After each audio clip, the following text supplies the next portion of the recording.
जिसके गर्भ से कंस का अवतार हुआ है।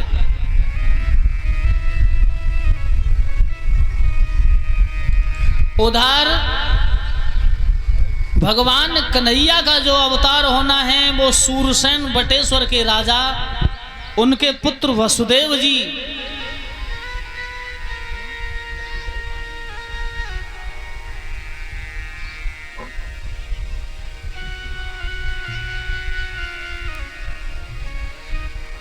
बटेश्वर के राजा सूरसेन के पुत्र वसुदेव जी के पुत्र बन के स्वयं कृष्ण धरती पर आए।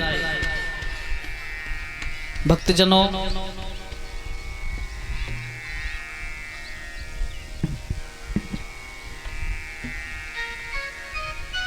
महारानी पवर रेखा के जीवन में किसी बालक का अवतार नहीं हुआ।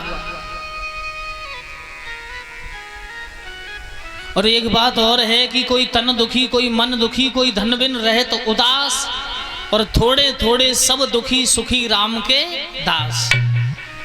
भगवान ने सब सुख किसी को नहीं दिया। एक दिन महारानी पवर रेखा आंगन में बैठी हैं, पवर रेखा का मन आंगन में नहीं लगता है, तो पवर रेखा ने दासी से कहा, दासी आज हमारे पति देव को महलों में बुला करके लेके आओ। और जैसे दासी महाराज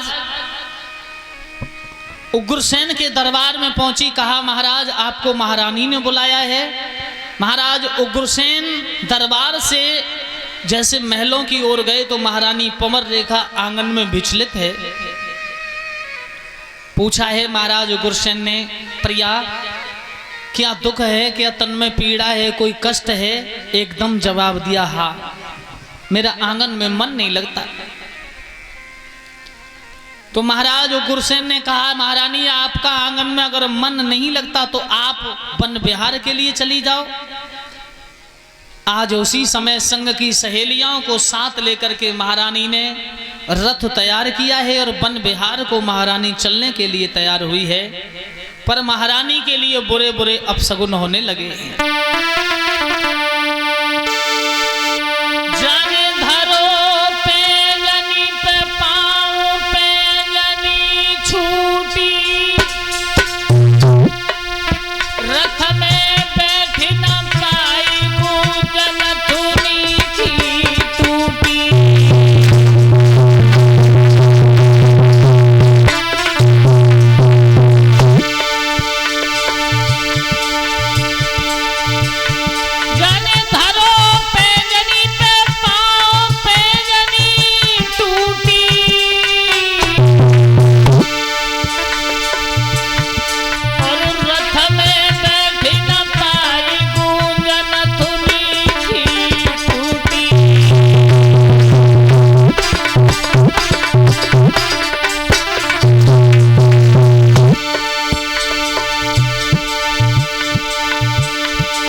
पवर रेखा जिस समय आंगन से चली तो क्या देखा, सामने विधवा उपले लेकर के आ गई है। सामने से रास्ता बिलारी काट गई, काला नाग रास्ता काट गया। कुछ आगे को बढ़ी तो सूखे हुए वृक्ष पर कौआ अपनी बाड़ी को पुकार रहा है।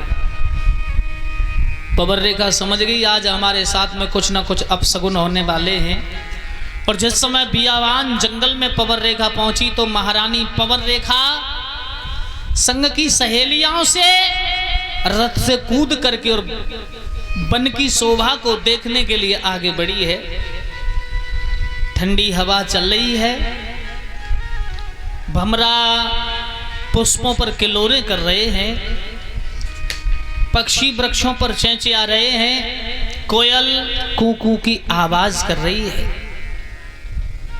महारानी पवर रेखा आगे की ओर बढ़ी, लेकिन क्या देखा, सामने एक वट वृक्ष है। जिस वट वृक्ष पर एक दुर्मिलिक नाम का राक्षस रहता है। और उस राक्षस ने देखा कि पवर रेखा सामने से देखने में बहुत सुंदर चली आ रही है, और अगर इसके सामने में अपने असली रूप में गया तो ये श्राप देकर के मुझे भस्म कर देगी। सोचा क्यों ना उग्रसेन का रूप धारण करूं, और उग्रसेन का रूप धारण करके महारानी पवर रेखा के सामने आकर के प्रकट हुआ है। महारानी पवर रेखा कहने लगी, महाराज आप? वो राक्षस कहने लगा, हाँ महारानी। महाराज मैंने तो आपको दरबार में छोड़ा था। कहा महारानी आज हमारा दरबार में तुम्हारे अलावा मन नहीं लगा, इसलिए हम तुम्हारे पीछे पीछे चले आए। महारानी के बराबर से जैसे वो राक्षस गुजरा, महारानी को ज्ञात हुआ कि मेरा धर्म नष्ट होने वाला है। एकदम कहने लगी, सावधान। एकदम हाथ जोड़ करके खड़ा हो गया, कहने लगी, मैं तुझे श्राप देती हूं। दोनों हाथ जोड़ करके कहने लगा, क्षमा करना देवी, मुझे श्राप मत दो। मैं तुम्हें वरदान देता हूं कि तुम्हारी कोख से इतना बड़ा महान बालक पैदा होगा जिसे मारने के लिए स्वयं धरती पर श्री हरि नारायण को अवतरित होना होगा। कि मेरे समान योद्धा होगा और जीतना कोई पाएगा।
एक ही जवाब दिया है, मेरे समान योद्धा होगा, बलवान होगा, जिसको मारने के लिए स्वयं धरती पर उस नारायण को आना होगा। महारानी पवर रेखा ने श्राप नहीं दिया है। अपने शरीर को संभालती हुई महारानी पवर रेखा सखियों के साथ और मथुरा के लिए वापस चली आई है। जिस समय मथुरा के लिए वापस आई है, समय आने पर एक बड़े ही सुंदर बालक का जन्म हुआ है। और जिस दिन उस बालक का जन्म हुआ, उस दिन यमुना अपने बेग को छोड़ करके ऊपर बहने लगी है।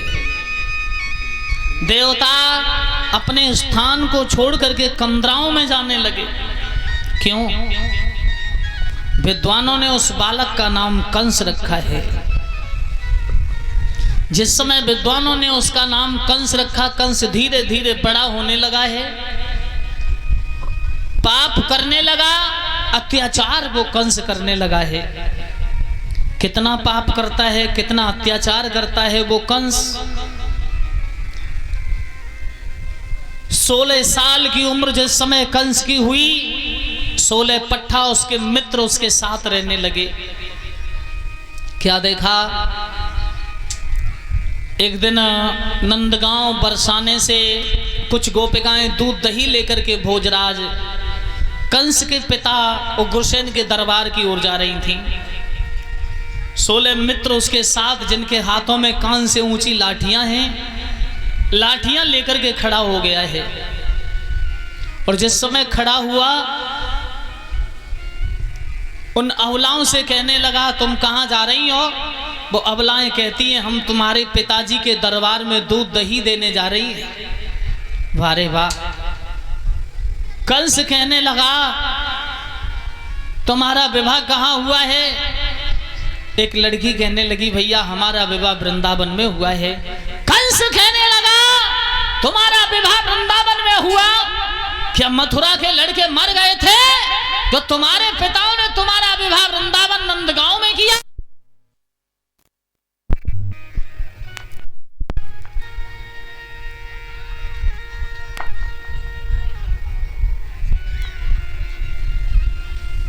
राधे। पुनः कंस पूछने लगा है, हम ये पूछना चाहते हैं कि तुम कितनी प्यारी कुंवारी हो,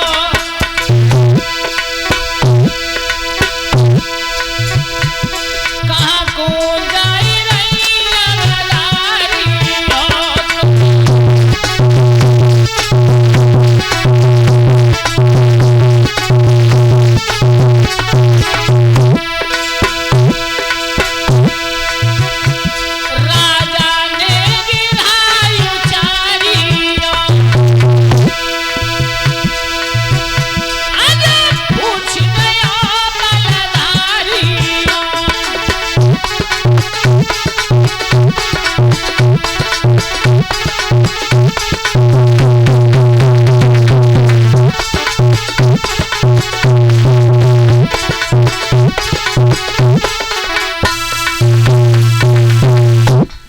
जवाब दिया है। ये पूछना चाहते हैं, तुम्हारा विवाह किस किस का हुआ है, कितनी कुंवारी हो? कुछ लड़कियां हाथ जोड़ के बोली, भैया हमारा विवाह वृंदावन में हुआ है, हमारा नंदगांव में हुआ है। मारे मारे कोढ़ों के मारे कंस ने उन अबलाओं के खाल की तन को उधेड़ दिया। और इनके बाद थोड़ी सी पीछे से हटा दो ना, कौन सी तरफ? कल तो पड़ा हुआ था। आज उसी समय वो बार बार कहने लगी, भोजराज कंस ने कहा, हमारे पिता के दरबार में तुम्हें जाना होगा। आज उसी समय दारू पिए हुए 18 पट्ठाओं के साथ भोजराज कंस अपने पिता के दरबार में पहुंचा है। अपने पिता के दरबार में जाकर के अपने पिता से कहने लगा, तुम्हारी उम्र 60 वर्ष की हो गई, तुम सठिया गए, अब राज्य करने के योग्य नहीं रहे। सभी यादव इकट्ठे होकर के भोजराज कंस के दरबार में पहुंचे हैं अपनी उन अबलाओं की शिकायत लेकर के। कंस ने कहा, हम जानते हैं तुम हमारी शिकायत लेकर के आए हो। और कंस बोला मथुरा के लोगों से, लोगों, मथुरा का राजा कैसा होना चाहिए? और तो कोई नहीं बोला। जो 18 मित्र 18 पट्ठा थे, उनके सहयोगी वो कहने लगे हाथ उठा करके, भोजराज कंस जैसा होना चाहिए। भक्तजनों, कंस स्वयं मथुरा का राजा बन के बैठा है। अपने पिता को पकड़ा, हाथों में हथकड़ियां, पैरों में बेड़ियां डाल करके जेल खाने में कंस ने बंद किया है। अब मथुरा का राजा कौन हो गया? भोजराज कंस। दिन पर दिन पाप, दिन प्रतिदिन पाप ही पाप, अत्याचार ही अत्याचार करता है। कंस मथुरा का राजा बना बैठा है। ऐसा ही नहीं,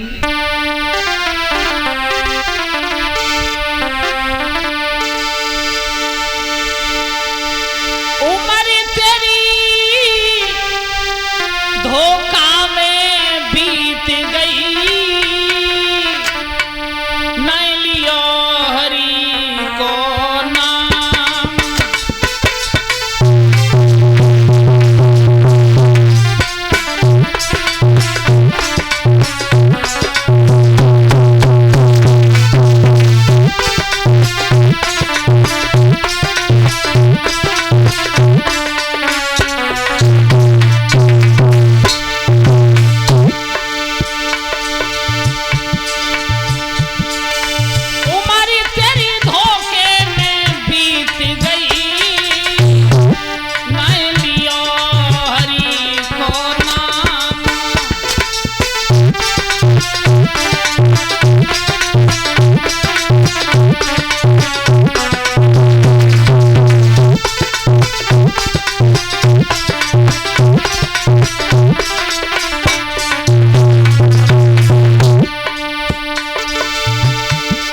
क्या बताया?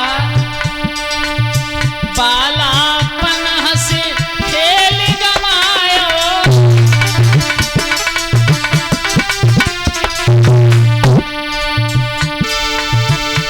ए बालापन हंसे खेल गवायो,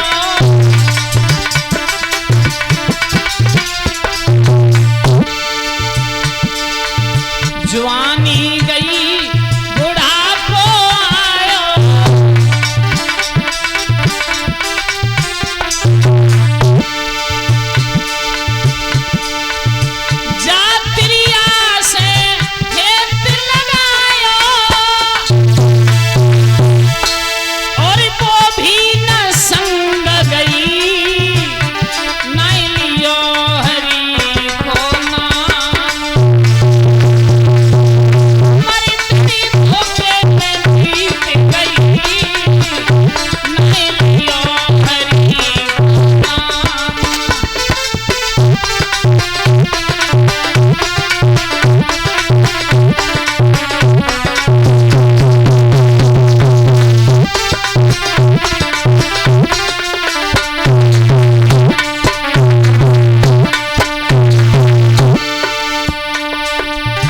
दस तो गई तेरी खेल खेल में,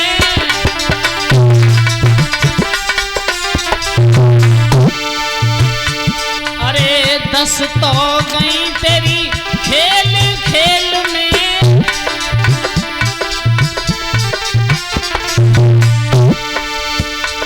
अरे 30 गई प्रिया के मेल में,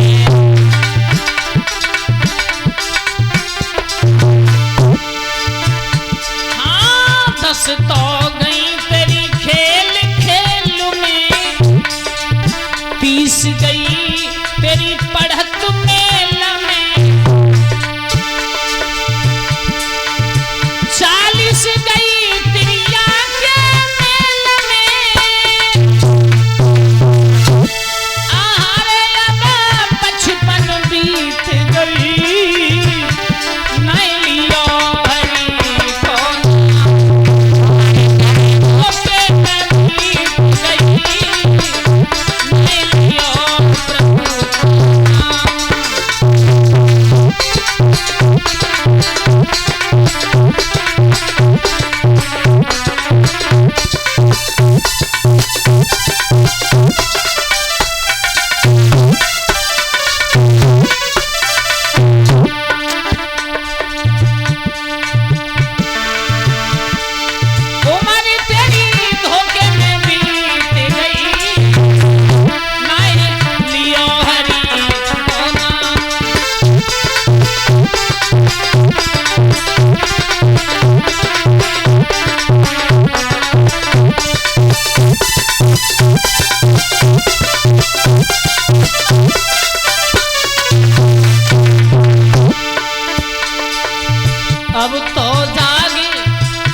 भोजराज कंस उधर पाप ही पाप अत्याचार करता है।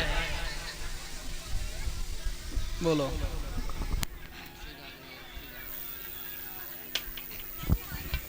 हेलो, जय श्री राधे, जय श्री राधे। हाँ भैया, ये 1 से 1 रुपये और सभी मंडल का, मैं कन्याएं, कलशवारी कन्याएं, यज्ञपति और परीक्षित महाराज और जितने मंडल के महात्मा जी, संत महात्मा हैं, सबका सम्मान करने हमारे भैया जोगिंदर सिंह के नगरा से हमारे मुमेरा भैया हैं भैया, वो सबका सम्मान करते हैं। मंडल के जितने भी हमारे पदाधिकारी हैं, कन्या बरुआ और ये परीक्षित महाराज और यज्ञपति महाराज, साधु संत, सबका सम्मान करते हैं और 1 से 1 रुपये दान करते हैं। भगवान उसकी यथाशक्ति को बढ़ाए, भगवान अगले भंडारे में और ज्यादा दान करें।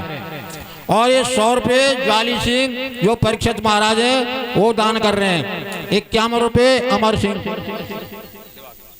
हाँ भैया, अरे दिवाकर जी 51 रुपये हमारे अमर सिंह दिवाकर भैया दान कर रहे हैं। भगवान उनकी यथाशक्ति को बढ़ाए, भगवान उनके भंडारे को भरे।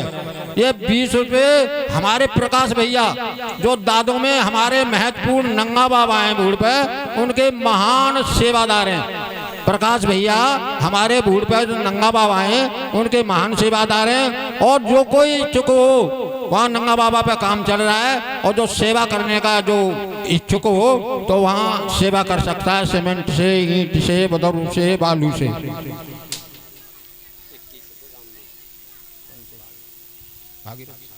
और भैया ये 21 रुपये हमारे बड़े भाई रामवीर सिंह जो हमारे चाचा भागीरथ के हैं, वो भैया भगवान की कथा में दान कर रहे हैं। भगवान उनके भंडारे को भरे। और ये भैया और दानदाता रह गए हैं। ये 10 रुपये ज्ञान सिंह यादव, चनौप रन सिंह यादव दादों, ये भगवान के भंडारे में दान कर रहे हैं। भगवान उनकी यथाशक्ति को बढ़ाए। ये 21 रुपये चंद्र किशोर नंगला धीमर भैया, ये वहां से धीमन नंगला से कथा से